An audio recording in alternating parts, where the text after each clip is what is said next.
everyone, I'm Joy Laureta from Sweet Deluxe, and for our today's video, our lesson for today was Pareto's Principle. So Pareto's Principle, before we start Pareto's Principle, we have here a question that talk about have you been into a situation where so much time are being wasted with unnecessary activities? Absolutely yes, we have here many of us.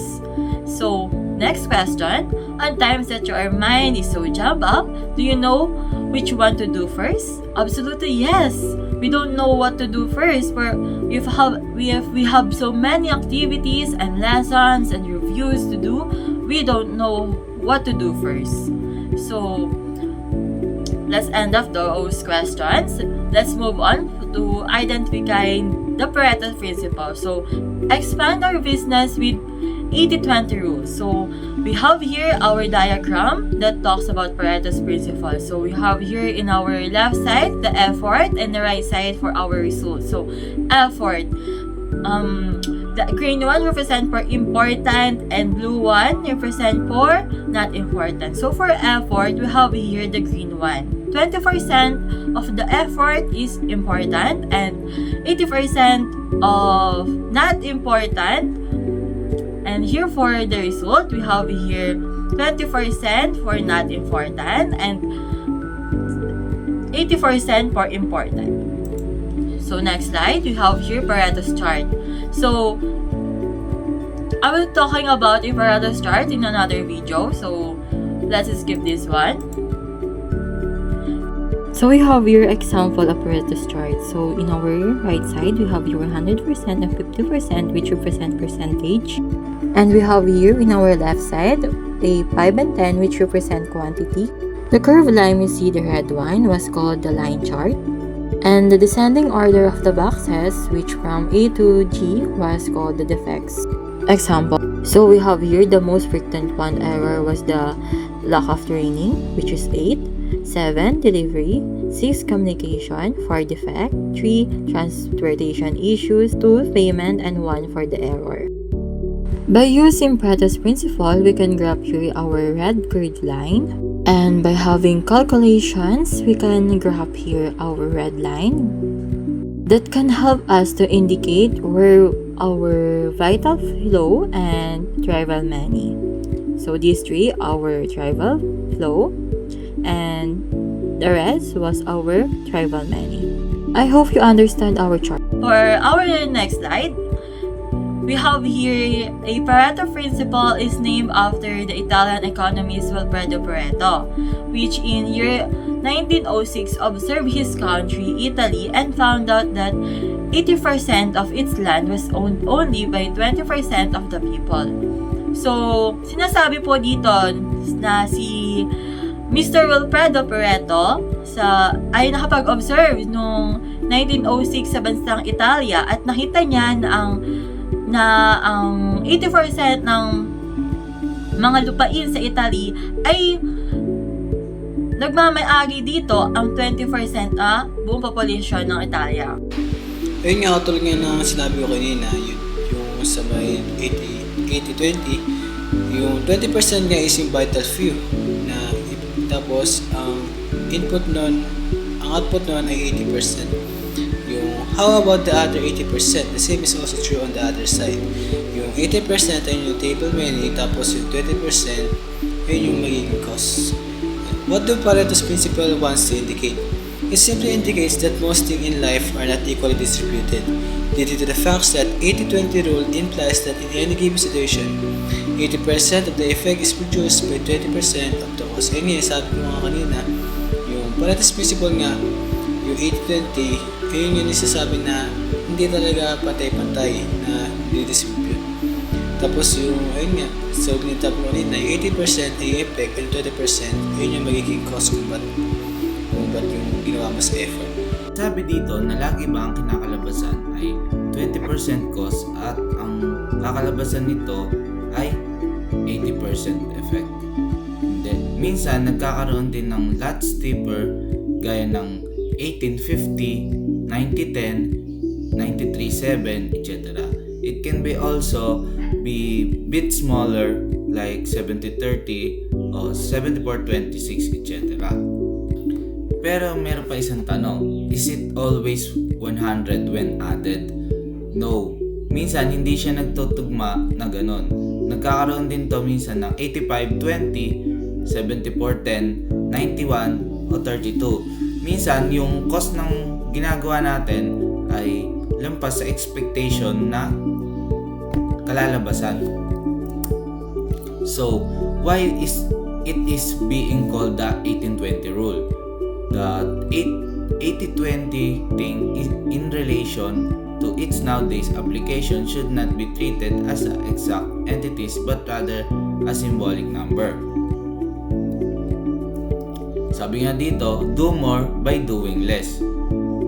Nagbigay tayo ng halimbawa dito sa part ng no matter what the ratio are, the bottom line is it led us to the certain that.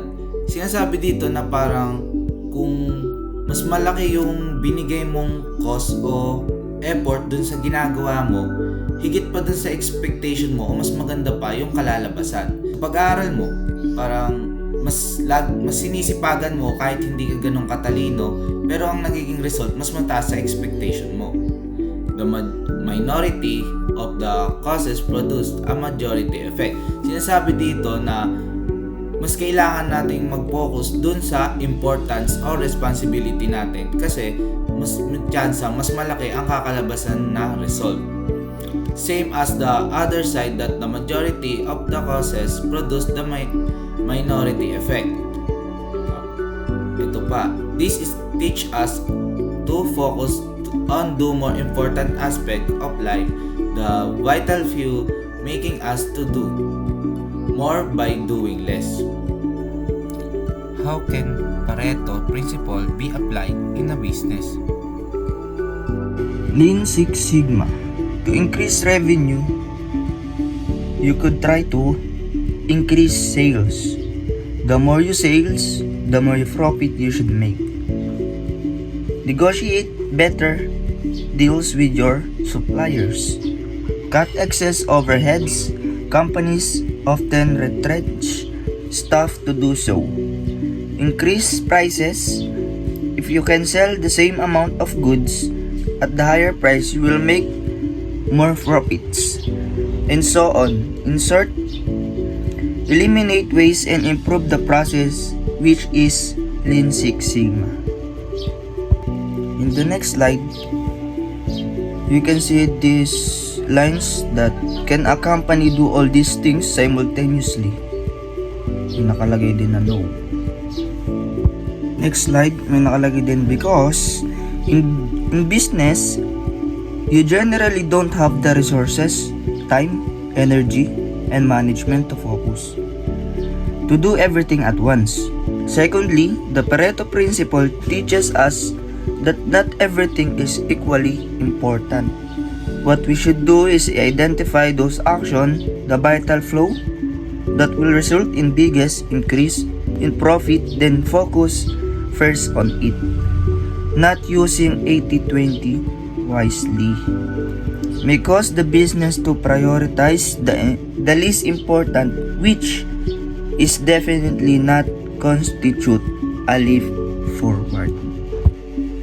In the next slide, here we have an example of our previous activity, the business model canvas. In this model, various elements or process occurs simultaneously across different areas.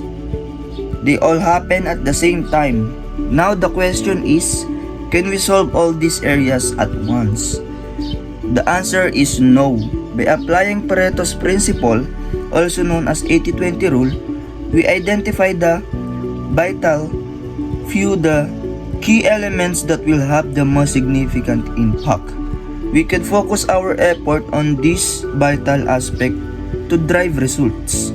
In some business, identifying this vital few is simple, and our observation alone can reveal the core. However, other businesses requires us to gather a substantial amount of data First, by plotting this data on a graph, we can visually determine which is elements are crucial, making it easier to see where our focus should.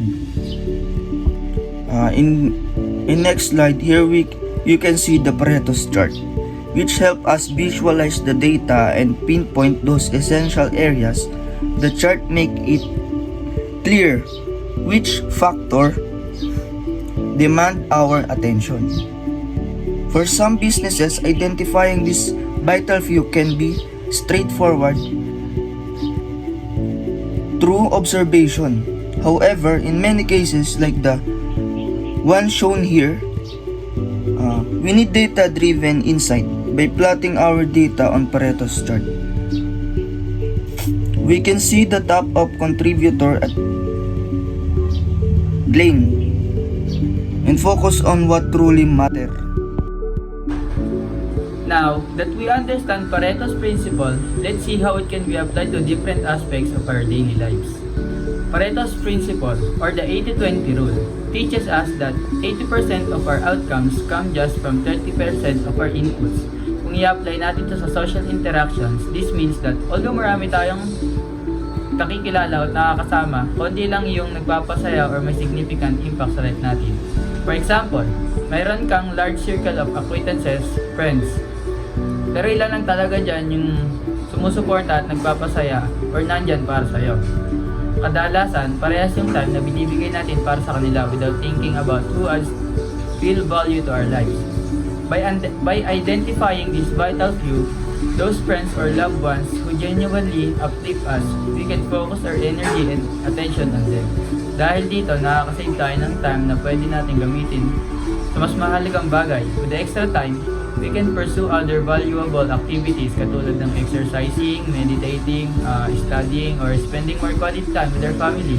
Essentially, by applying Pareto's principle, natutunan nating i-prioritize yung relationship that truly matter and make room for more fulfilling activities in our daily lives. Relationships. In the area of relationships, may dalawang scenario tayo dito na papakita kung paano nakaka-apekto yung Pareto's principle sa time na ginugugol natin sa isa't isa. First one, there's a guy who put in a lot of effort. He even brought flowers for his girlfriend and spent 3 to 4 hours with her. But in the end, she's still complaining, saying, "You're not spending time with me." The guy is confused, thinking, "What?" So bakit kaya? The reason is that the time wasn't used wisely. Most of those 3 to 4 hours spent watching TV, scrolling to social media, playing games like ML ng ML. Kapag hindi natin ginamit ng tama yung oras natin, ito ang makakuha nating result. Now on the other side, there's another guy. He didn't bring any flowers and he only spent 1 hour with his girlfriend. But both of them ended up happy. And there were no complaints. Bakit kaya? Simply because that yung 1 hour na yon was spent wisely, fully focused on each other, showing genuine care and appreciation. So what Pareto's principle teaches us here? It teaches us kung paano natin makikita yung Pareto's principle is nagtuturo sa atin na it's not about the amount of time but the quality of time we give. By applying Pareto's principle in relationships, we can be happier and more fulfilled. Yun lang. In our day-to-day activities, napapansin niyo ba kung gaano karami yung oras na nilalaan natin para sa mga bagay na honestly walang contribute sa personal growth natin? For example, tingnan natin yung usual na paggamit ng time natin. So we might spend 1 to 3 hours watching TV, using cellphones and laptops. Tapos madalas 3 to 6 hours pa sa social media, games or other leisure activities. And when it comes to hanging out with tropa, umaabot pa ng 2 to 4 hours. So, now, let's compare this with the time we spend on the activities that truly matter. So, yung studying often gets only 0 to 1 hour of our day. Sometimes we don't even open our notes. The next is family time. Baka nasa 0 to 30 minutes kung meron man. We don't even make the time to eat meals together. Next is healthy activities tulad ng meditating and exercising. It gets only about 0 to 10 minutes, and with real friends, the ones who genuinely support us, mga 45 minutes lang yung nabibigay natin na oras. So, when we add it all up, we're spending around 12 hours on TV, social media, and casual friendships, but only around 2 hours on the things that truly contribute to our well-being, like studying, family time, exercise, and being with true friends. And kung patuloy natin na ginagawa ito, it can lead to sleeplessness, unhealthy body, unhealthy mind, irritability, lack of focus, unfinished tasks, waking up late, and even low grades. So all of these are short-term benefits that in reality are counterproductive. So what if we shift our focus using Pareto's principle? So by identifying these vital few activities, yung studying, family time, exercise, and spending time with genuine friends, we can begin to prioritize them. So kung i-increase natin yung oras natin sa study time, sabihin natin 2 hours, family time to 1.5 hours, healthy activities to 1 hour, and time with real friends to 1.5 hours. So, that's 6 hours on productive, meaningful activities while we minimize time on TV, social media, and casual friendships to around 3 hours. Now, makakakita tayo ng malaking improvement dito. So, 9 hours lang yung total time. Kaya marami pa tayong oras para sa pahinga at iba pang importanteng bagay. So kapag nagawa natin to, makikita natin yung long-term benefits like better sleep, healthy body, healthy mind, patience, focus, organized on-time activity, and higher grades. So ito yung mga benefits na tunay na makakabuti sa buhay natin at magbibigay ng lasting happiness at productivity. Thank you everyone for listening to our presentation today. Before we end, let's take a moment to reflect on everything we've discussed. Through Pareto's principle, we've explored how focusing on the vital few can lead to meaningful changes in various areas of our lives, from our relationships to our daily routines. So by applying this principle, we can prioritize what truly matters and make better use of our time. So imagine what we could accomplish if we shift our focus from short-term pleasures that might actually be holding us back to activities that bring long-term benefits and real productivity. So as we've seen, small changes in how we spend our time can lead to a healthier mind and body, stronger relationship, and even academic success. So as we go back to our day-to-day lives, let's remember to focus on what's essential and start making those positive changes, one step at a time. So, thank you again for being with us, and we hope you found something valuable to take away from our presentation.